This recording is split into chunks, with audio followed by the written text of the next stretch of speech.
right, welcome back and thank you so much for staying with us. You're watching TV47 Breakfast. It's Health Thursday, and right now I want us to talk matters reproductive health, the new fertility reality in the country. It appears that more Kenyan couples are struggling to conceive, and that is the conversation we want to have at this point with Susan Karanja. She's an embryologist. I was trying not to butcher that. That is why I'm saying it very slowly.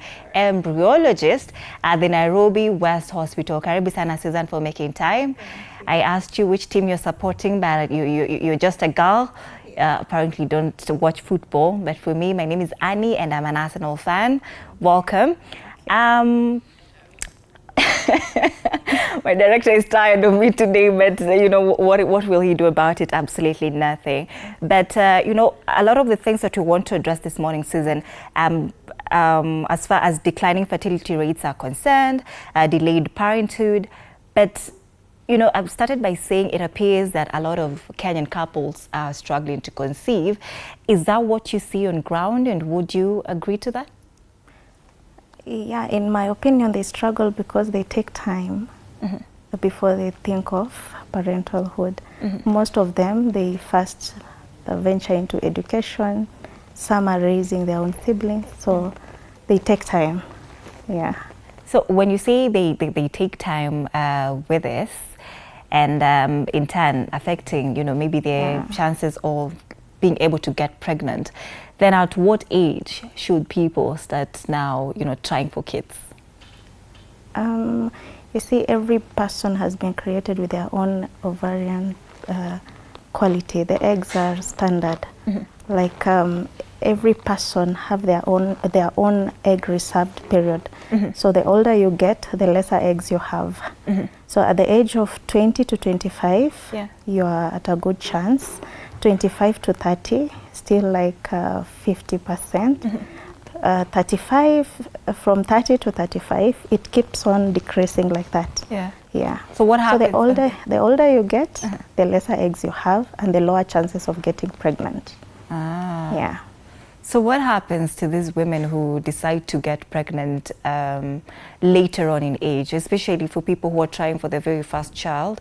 I would love to excuse people who, okay, let's just put them in the mix as well. But let's start with people who are trying for the very first time and, you know, say they are 40 years. What happens to the quality of eggs that they're going to produce? The quality will decline. How so? Because, like I've said, the older you get, the lesser eggs you have, and the low quality of these eggs, they keep on decreasing like that. Yeah. So the quality, even if you'll have some ovarian reserve, the quality of that egg will be very low. Yes. By what happens to that egg? What I actually meant is, you know, sometimes we hear a lot of cases that, you know, ukiwa mzee, then you're likely to give birth to a child with a lot of defects. And by defects, we've seen cases, you know, like, say, wanasema you give birth to a child with cerebral palsy, diseases like, conditions like Down syndrome. Then is this something that you say is an issue, really? It's an issue in terms of now the male factor, where also with them, the older they get, the higher DNA fragmentation. You might have the best, you might have a good quality, like the motility is good, the count is good, but it has some DNA fragmentation where even if you have a child, it would bring those defects with the children. Yeah. So what you're saying is men also play a bigger part in this conversation. How should they be walked down the road to, you know, fertility journey when the woman is involved? Say even for men, for women, we've said that, you know, we have some sort of age, 40, 35 and somewhere thereabout. 35 and below. 35 and below is good? It's good. Yeah. So for men, does it also apply to them? Yes. Really? Yes. What age? Walk us through the ages for men. With male, it's also 35 to 40. When they continue, like I've said, you might test that semen sample. It will be good. The motility will be good. The count will be good. But it will have high DNA fragmentation, meaning the DNA of that sperm that you're going to use will have some, it will not be as good as for a patient who is of the lower age. Yes. So would you say that fertility challenges in the country are on the rise from what you experience? And I'd love to know what you'd attribute this to, because I know you've talked about some people are waiting for one reason or the other, but I'm trying to imagine there could be other reasons as to why, you know, fertility challenges in the country might be on the rise, because I asked that and you nodded. So walk us through that. What is contributing to these challenges?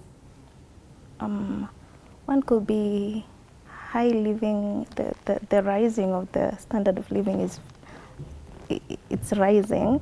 So someone will think, let me first work and get money, and then I'll have babies, but yeah, so they end up taking a lot of time focusing on getting a good life first. Yes, that is one. Number two could be, in my opinion, it could be some people also, they will prefer to wait. And maybe, like I've said, you find some patients where they will tell you, I'm raising my siblings. So I prefer to finish with them first before I can think of having my own. Yeah. So I would put it as a personal, it's an option for them. Yeah. So in short, you guys don't see this as, you know, something that is of concern, now that I'm assuming if infertility is an issue, then it's not really something that should be of concern to the nation. Or what would you say to that?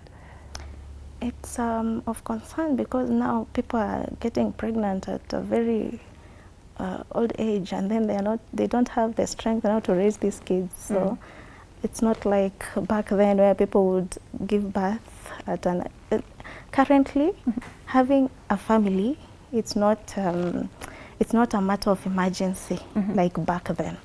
Currently you work, by the time you're getting married again, you're starting to choose whom will marry me, whom do I get married to, and time is still going. So I think it's a concern also in terms of the cost of living, I would say like that. Yes, people are avoiding so much expenses, so they prefer not to venture into families and having children at the moment. Yes. Susan, we hear a lot about, you know, the biological clock, and just to give us some bit of clarity on that and how you would explain that to somebody who, you know, is interacting with that particular time for the very first time, a biological clock, and if at all there's something like that, you know, in the reproductive system. Biological clock. You know, they say that, you know, women, you guys have a biological clock, and I see this a lot on Twitter. Talk to us about that. All right. Biological clock, like if you're getting a child, or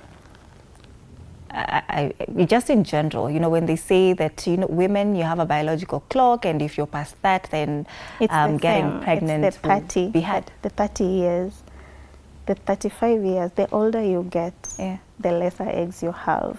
So when you hit 30, your eggs are they're reducing, and we, as doctors, are not in a position to detect this patient, her eggs are reducing, or we do a test called AMH. That's the one we use now to determine whether your eggs are being reserved or you don't have any at all. Yeah. Would you say that this conversation about infertility is largely misunderstood in the country? And what would you tell us about infertility in general, some of the myths that you would also demystify this morning? I would put it, when it comes to infertility, first it's a choice where you decide you don't want to get kids when you're young. By young, I say 20 to 25. That is one. And then secondly, I would say it's a matter of choice. And thirdly, it's when someone would opt to do other things before having a family. Yes, so it's I would say it's generally a decision you need to make, but most people ignore it, where you think, I'll just have a baby when I get to a certain age. Lack of knowledge also, you're not aware that the older you get, the lesser eggs you have. Or the older you get, the DNA fragmentation also increases. People don't know. So you just do your own things as you wait. At a particular time, I'll get pregnant, or at a particular time, I'll have kids. Yes. I've seen conversations around women, the women who don't want to, to be moms, that there's a way they get affected later on in life. I don't know if their eggs are not utilized, or if they're not put into use, if they do not freeze them, something around those lines. Then how would you speak to that, eggs not being utilized? If you don't want to get pregnant, what you mean is if someone wants to reserve their eggs and then have a baby later, right? Yeah. It's still an option where we will do the IVF, we will retrieve and freeze, and then we will do a frozen embryo transfer later. So again, it's still a choice. All right. Yes. I want us to get some feedback with regard to the conversation you're having this morning, the new fertility reality, why many Kenyan couples are struggling to conceive. And we'll start off from Facebook. James from Kiambu says, as a man, infertility affected my marriage badly. We suffered in silence because society always blames women. Thank you for reminding us men also go through pain. We also have some more, and this is anonymous, and they say sometimes people say see uzai tu mwingine or relax, it will happen, but they don't understand the heartbreak of seeing negative results every month. It is exhausting emotionally and mentally. And Lillian from Mombasa says, nimepitia infertility for years and I almost gave up. The pressure kutoka kwa relatives iliniumiza sana. Please tell couples not to lose hope and stop judging women. What are some of the infertility treatments that are there for women who are, going through the challenges of infertility, picking up from that feedback from Lillian? It's true, the society judge women a lot, and they think that it's because of a woman that they're not in a position to they're not like a husband. At most, they end up judging the wife, thinking they're not in a position to get pregnant. But the treatments are there. Yeah, we have like it's artificial reproductive technology. It's broken down into IVF. Yeah. There's ICSI, there's IUI. There's also simple induction where there's something called unexplained infertility, where you're good, the husband is good, the wife is okay, but you're not in a position to have a baby. It's called unexplained infertility, where now the doctor might decide to do either simple induction, where you're putting medication or injection, and then you'll be told during your ovulation, you'll be told when to have sex. Yes. All right. Yes. You mentioned the the ART, that is the assisted reproductive technology, and there is a bill about that for a very long time it has still been in Parliament. The assisted reproductive technology bill of 2022, and it's a very, very controversial bill. I wonder where you stand with it now that you're saying we have treatments to infertility in the country as far as arts is concerned. Then what do you think of that bill? Have you interacted with it? Not that much. Yeah. So some of the proposals that were there, just to mention a few, that commercial surrogacy would be banned. Yeah. Where it should be banned? Do you agree with that? Yes. Why? Because now when the surrogate mother, at times they get so much attached to these children, and it brings a little bit some issues between her and now the patient. Another thing, it has become a business. It became a business where someone would put a very, very high price over the same. Yes, if it's surrogacy, then it should be a willing thing. My thinking, my opinion, should be willing to just do it, but don't use it as a business, because it turned out to be a business. Yes. All right. That is just one of the proposals, actually, that the bill is, putting forward. Okay. But again, I'm thinking, you're saying that this should be an altruistic thing, that, it should be done willingly. But is there any woman who would actually carry a child for you free of charge? Looking at it, really, just realistically. There won't be. That's why I'm saying then it shouldn't be there. So what happens to women who want to explore surrogacy, being that this is one of, some of the solutions to infertility? I would suggest, my opinion would be, let them, if they're going to have a surrogate, let this surrogate, let it not be treated as a business, where they put a lot of charges over the same. Yeah, it turned out to be very expensive, very, very expensive. That is surrogacy? Yes. Walk us through IVF, because we hear this a lot, and it's always the first option for most of the people. I wonder if this is something that Kenyans are trying to explore from where you sit. Now, IVF is, on its own, it's in vitro fertilization, where you take a sperm and an oocyte, you sperm inject, like you fertilize, it becomes an embryo. Then after 3 to 5 days, 5 days is when it's a good embryo. Now it's a blastocyst. That's when you do a transfer. Yes. Is this something that Kenyans are doing mostly? Yes. Yes. Yes, most patients, okay, an IVF patient, maybe they have a patient who have blocked tubes. So that patient is a direct IVF patient. A patient who have a low AMH, they are also a direct IVF patient, but now they will use a donor. Like I said, the older you get, the lesser eggs you have. Meaning if your AMH is low, you'll have to use a donor. Yes. Is it a safer recommended option for women? Yes, because a girl who donates to you, suppose her age is 20 to 25, her eggs are good and the quality is good. The fertilization will be good. The quality of that embryo will be good. It will attach easily than a patient who is, let's say, 39, 40 there. The egg quality is not good. Yes, we might use, but the rate of attachment will not be that high compared to someone who has donated to you who is 20 to 25 years. Yeah. So is it guaranteed that somebody would get pregnant from IVF? Sorry? Is it guaranteed that somebody would get pregnant from IVF? I wouldn't say it's 100% guarantee. Yes. What are the gaps? What are the chances that somebody would actually get success from this? If you don't follow the doctor's advice, that is one thing. Because after the procedure, you're supposed to have a 2 weeks bed rest. You're not supposed to strain. And at the same time, I would say it's just God's will. Yes.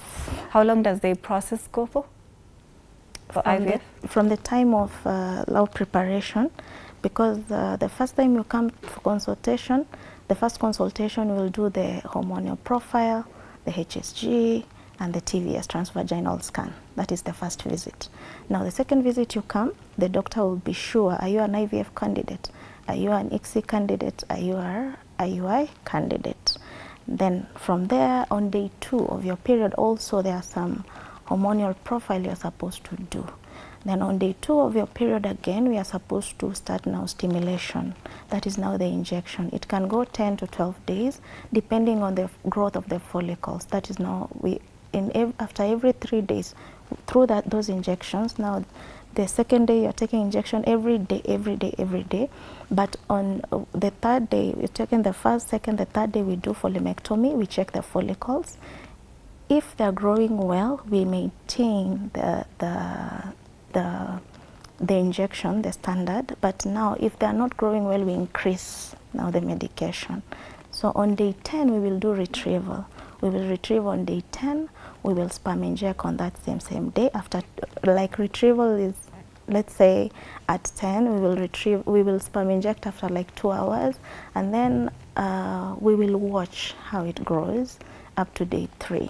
Now day 3, on day 2, we put it on the culture. Day 3 now, we can do a transfer on day 3 or day 5 when it's a blastocyst. Yes. So let's say 4 to 6 weeks. All right. Yeah. Sometimes we hear that IVF, it usually has a lot of long-term effects to the woman, as far as mental health is concerned, and just the physical torture, as they call it, that the woman goes through. Maybe you can walk us through that, and if at all you think this is something that is preventable. Yeah, this is something that is preventable, to be honest, because it's not by choice where you decide, it's not by choice where you decide, I want to suffer this. This is something that imekupata. Now, it's a matter of emotional support from your husband and from your family. At times, the family will end up looking down on these women where they point at them, you're the cause, you're the reason. If you find a good husband who stands with you, who supports you, it becomes easy.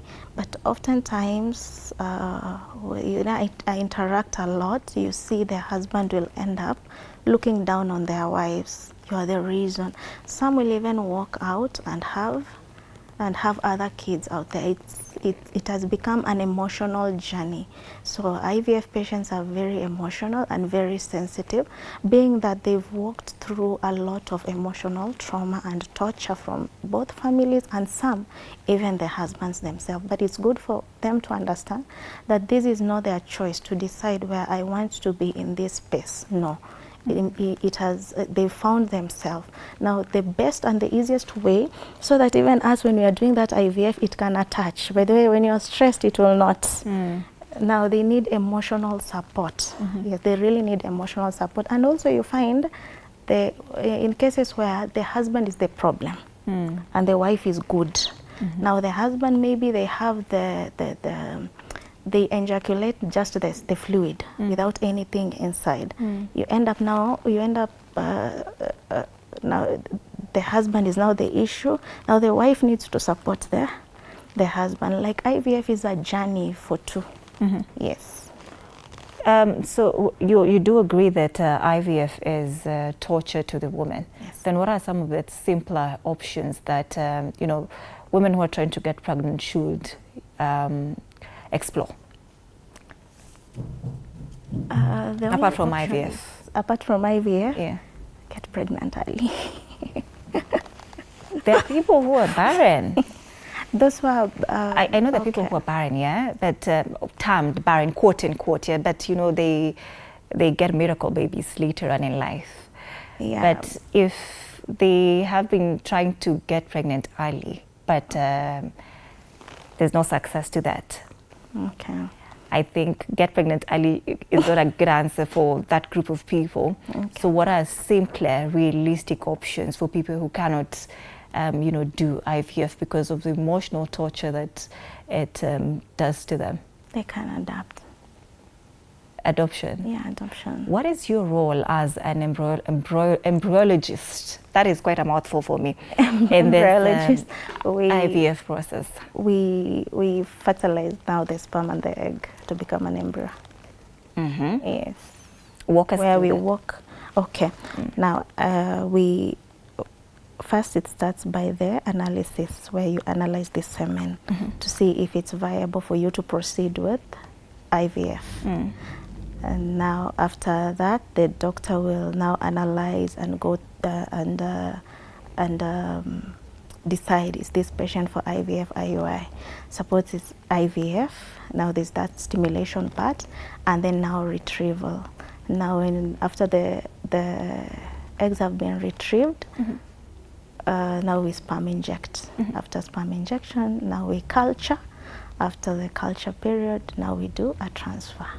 Yes. It has become now an embryo on day 3, and a good quality embryo, it's on day 5, where it's now a blastocyst. Now we transfer.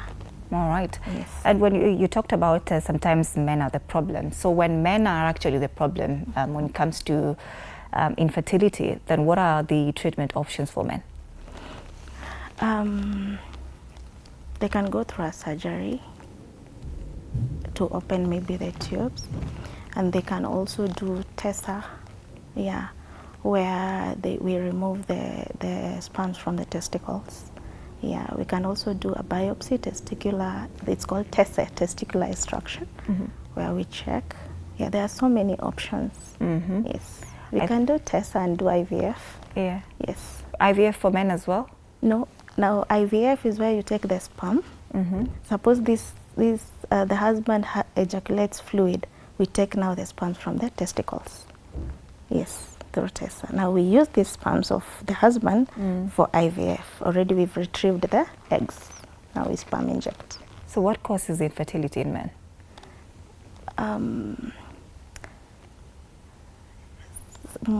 Some it differs. Some maybe you got an accident when you're young. Some are born like that. Some is environment. Others is lifestyle. And some are patients who are diabetic. It reduces. Yes. Is this something that someone can pick up early? And somebody who says not even trying to conceive, but just regular checkups, is this something that can be picked early, and how? Yes, yes, it can. Yeah, some men would feel pain. Some you don't feel anything. You're just normal. Even you erect normal. You have sex normal. You ejaculate normal, but it's just fluid. Yes, you wouldn't tell. Yes. Unless there is a semen analysis test. All right. Yes. And we hear more about AI-assisted embryo selection. Walk us through that. What is it, and what does it do, and how different is it, you know, from just the normal one that we know, now that we're bringing AI into this conversation? How is it replacing the human touch? AI now it's replacing at most us embryologists. Yes, because now with AI it will select the best embryo. It will watch the growth of this embryo. It will watch it will watch which embryo will attach the best. Like it will be in a position to select. Now we don't select; it selects. Yes. So it's actually more effective as compared to you as embryologist? No, it will bring a detachment between the patient. No, a patient, when they are talking to you, there's that attachment, and that they feel free. They want to feel your presence, like you're in this journey with them. Yeah. Now, if AI will take everything, now I think the patients also will be left at in a state where there is no that free communication. Yes, I think we can, unless we work together. Are you working together currently? Why? Why? Who is holding you guys back from working with AI? I would say we've not started. Not yet. So in Kenya, we haven't quite embraced the AI use in embryo selection. Yes. Why? Why are we not embracing AI? Maybe we are heading there. Is it something that is scaring you guys as practitioners and in the sector? No. Would AI, when you're talking about embryo selection, replace or solve human error as far as making this process a success when we're talking about IVF? Does it reduce human error? Yes, it does.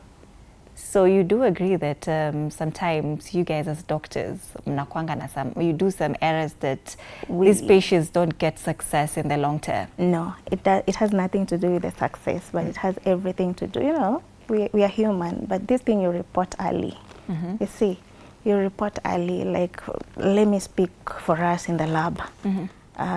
You might find you have so many cases and you have so many semen samples. You wouldn't want me to take another patient sample and fertilize, you see. So what we do, we take one patient pattern, like we go with one patient per procedure, one patient per procedure, one patient per procedure. It's a matter of kujipanga. Yes, see error. It's not like what AI will help is to reduce those small errors. Errors in terms of embryo selection. You know, they select from fertilization to transfer. Yes. When you talk about sometimes the patient would miss out on that human touch, kama daktari yako hapo walking with them through this whole process, then how exactly do you guys, you know, do it? Because I'm assuming maybe somebody's watching, they're saying that this embryo, this selection will be done right from, you know, my uterus area, somewhere just in their body. How do you guys do it, and how do you walk these patients through this process? Like I said, IVF is a journey from consultation to retrieval, to from consultation to stimulation, then retrieval, then transfer. So all this is a journey, because consultation, they meet a doctor.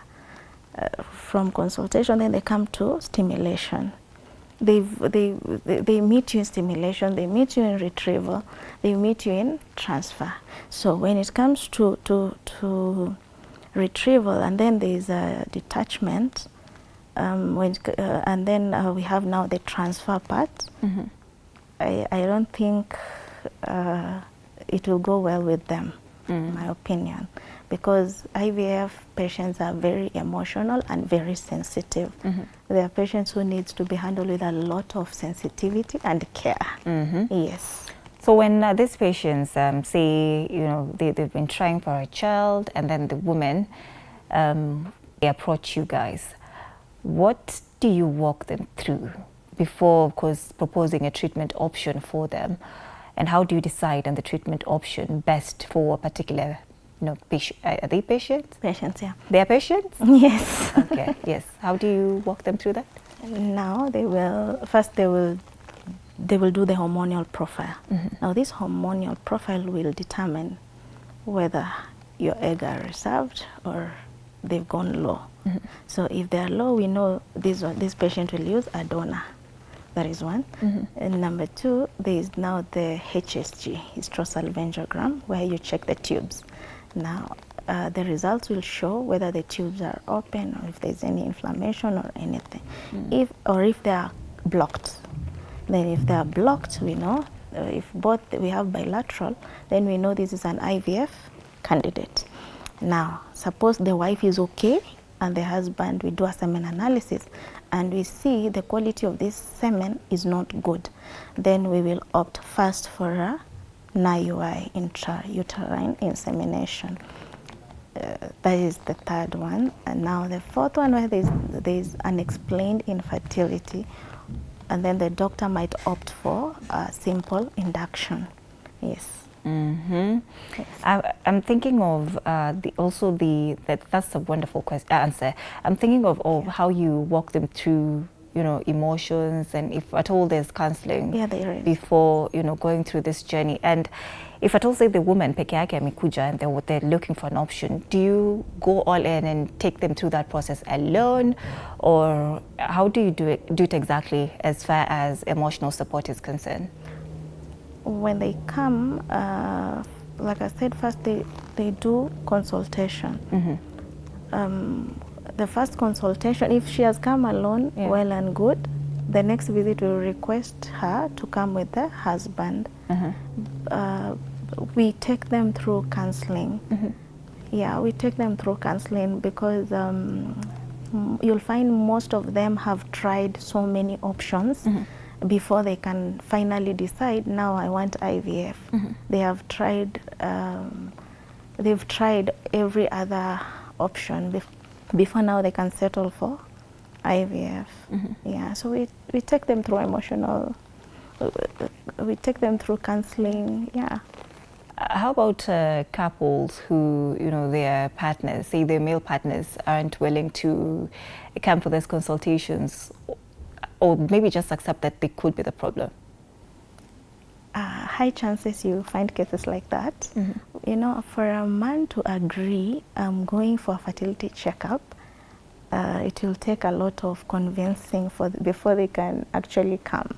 So what happens, most of them, they would even request, please explain to him why he needs to come, so that it won't look like I'm accusing him of being the problem.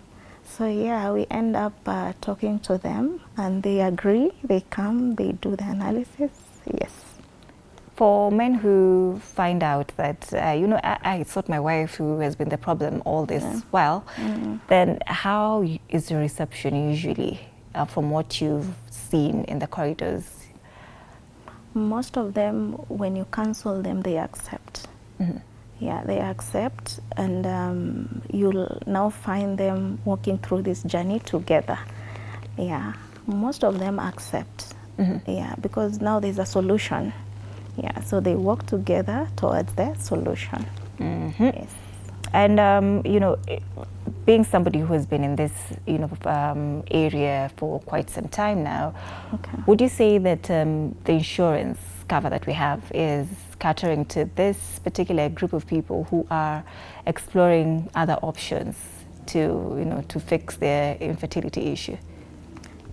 Like, for example, the one that we have, or we should, the general insurance? The general insurance. General, I think they should consider it, not just as they should put it as a health condition. Yes. Infertility should be a health condition? Yes. How so? Because it's a treatment. It's not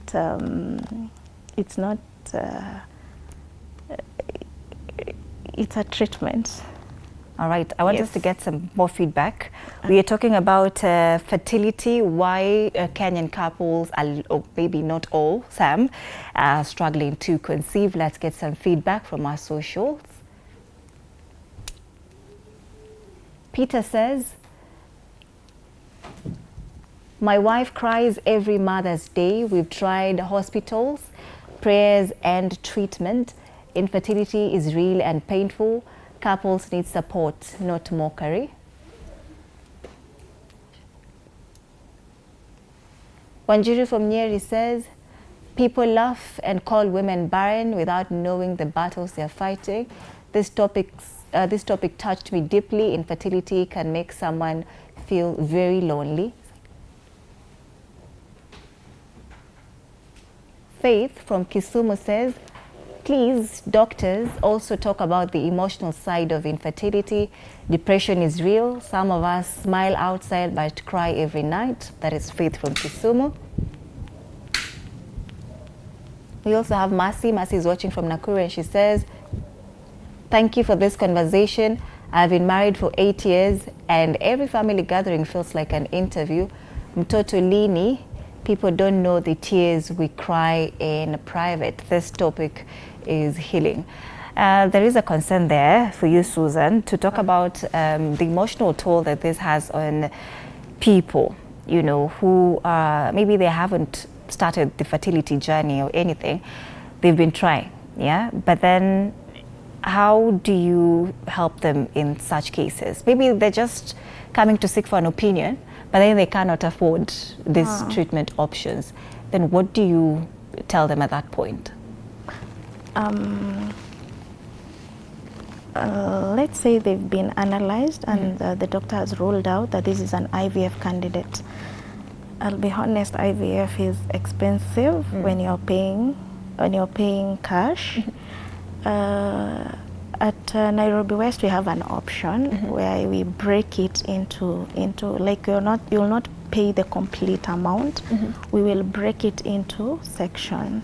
Yes, like we listen to them, we understand them, and we take them through the process, especially when it comes to other options. If you don't have an insurance cover, now the only option left is paying cash. Now that cash payment, we break it into sections where you're comfortable also, and even us as a hospital, we're in a position to assist. Yes.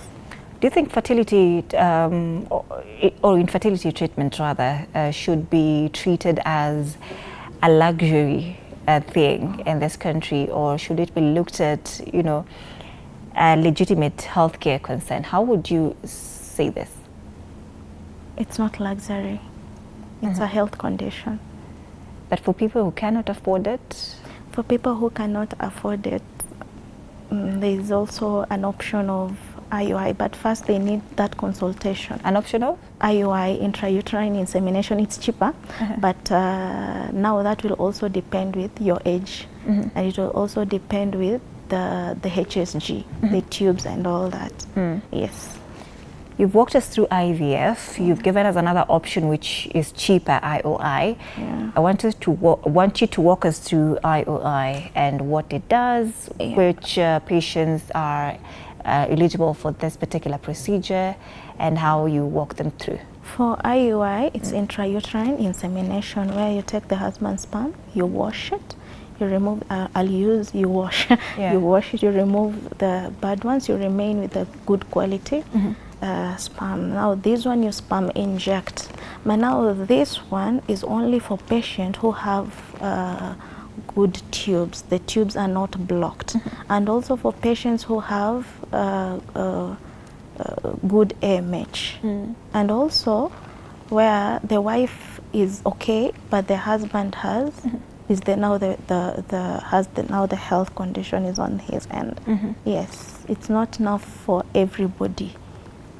All right. You know, one of the feedback that we got this morning, somebody was saying that, you know, they have tried and tried, they're trying naturally.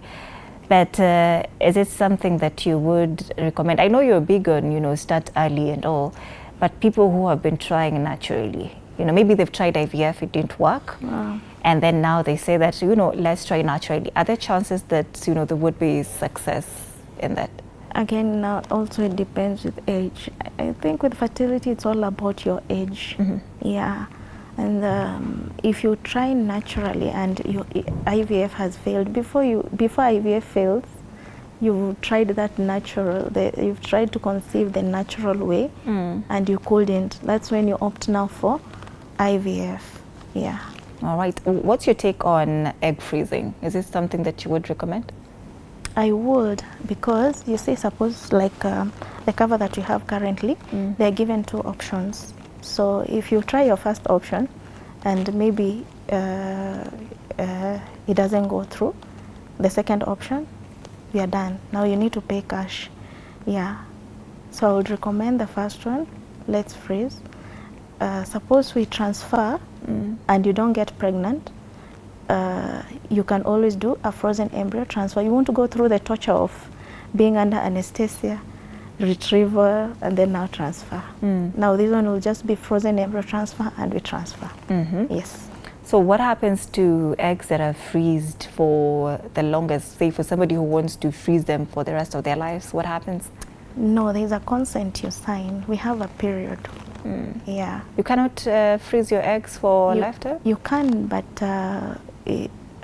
you'll pay for it. How so? What are the risks to that? Oh, if you're okay, suppose let's say this patient is 35 years, okay, and we've done embryo transfer. She got pregnant. Now we have 2 years. That is now for her to carry the pregnancy and deliver, and another 6 months to nurse this child, and then we say after 3 years we do another transfer. Now after that second transfer, you get again pregnant. You say you will not be having kids after every, and it will get to a point where you get to a certain age, you don't want kids again. Yeah. So what will happen to this? We call them babies because they are embryos. Yes. So what do you think the future of fertility treatment in Kenya will look like? I want us to give it about maybe 5 years, yeah, or maybe 10. Nikienda sana. Okay. How do you see the future of fertility treatment? In my opinion, it would have improved a lot. Yeah.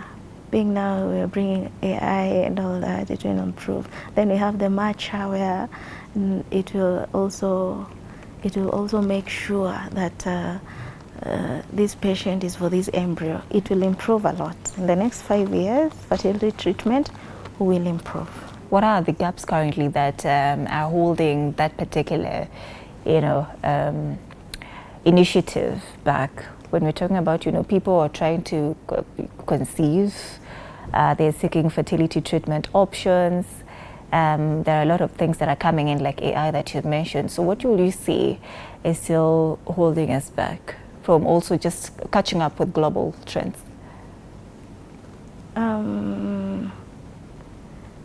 I would say lack of knowledge.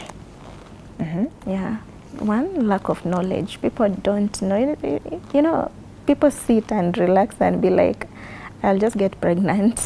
Yes, at a certain age, I'll have a baby.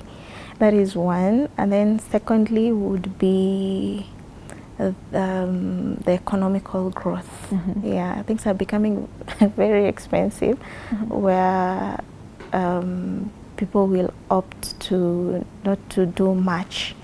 Yes. And then the last one will be some people would want to they don't want to grow. There are some people who just don't want to explore. Yes.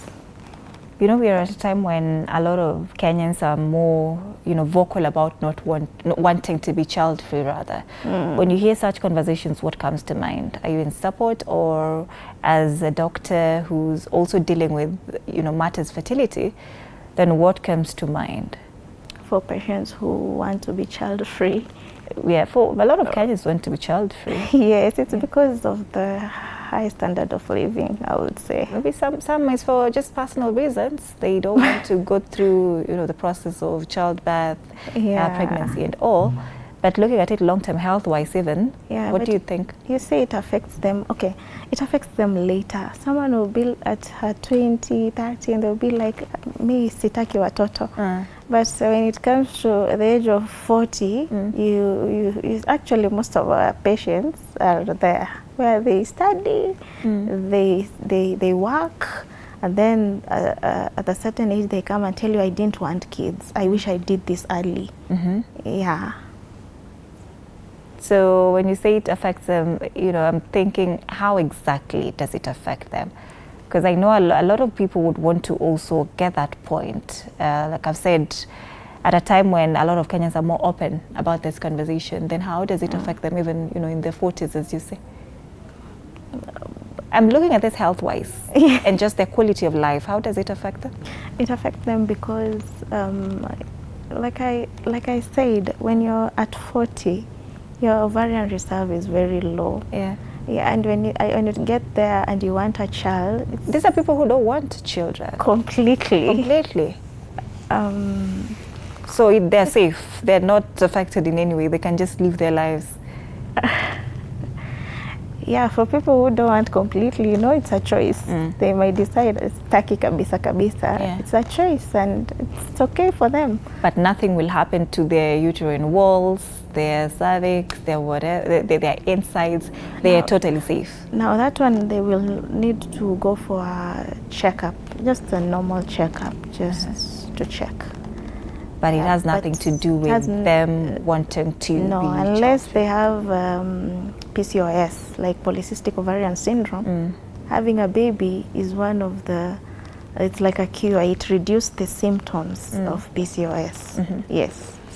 Susan, I want you to give us a parting shot. Yeah, okay. We were talking about the new fertility reality and why more Kenyan couples are struggling to conceive. What would you say to us as we close this conversation?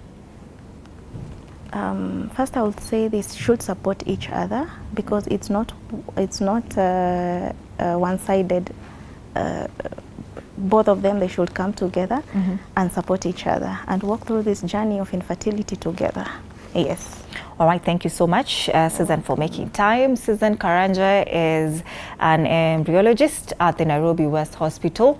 And that brings us to the end of this conversation. We're talking about the new fertility reality once again, why more Kenyan couples are struggling to conceive.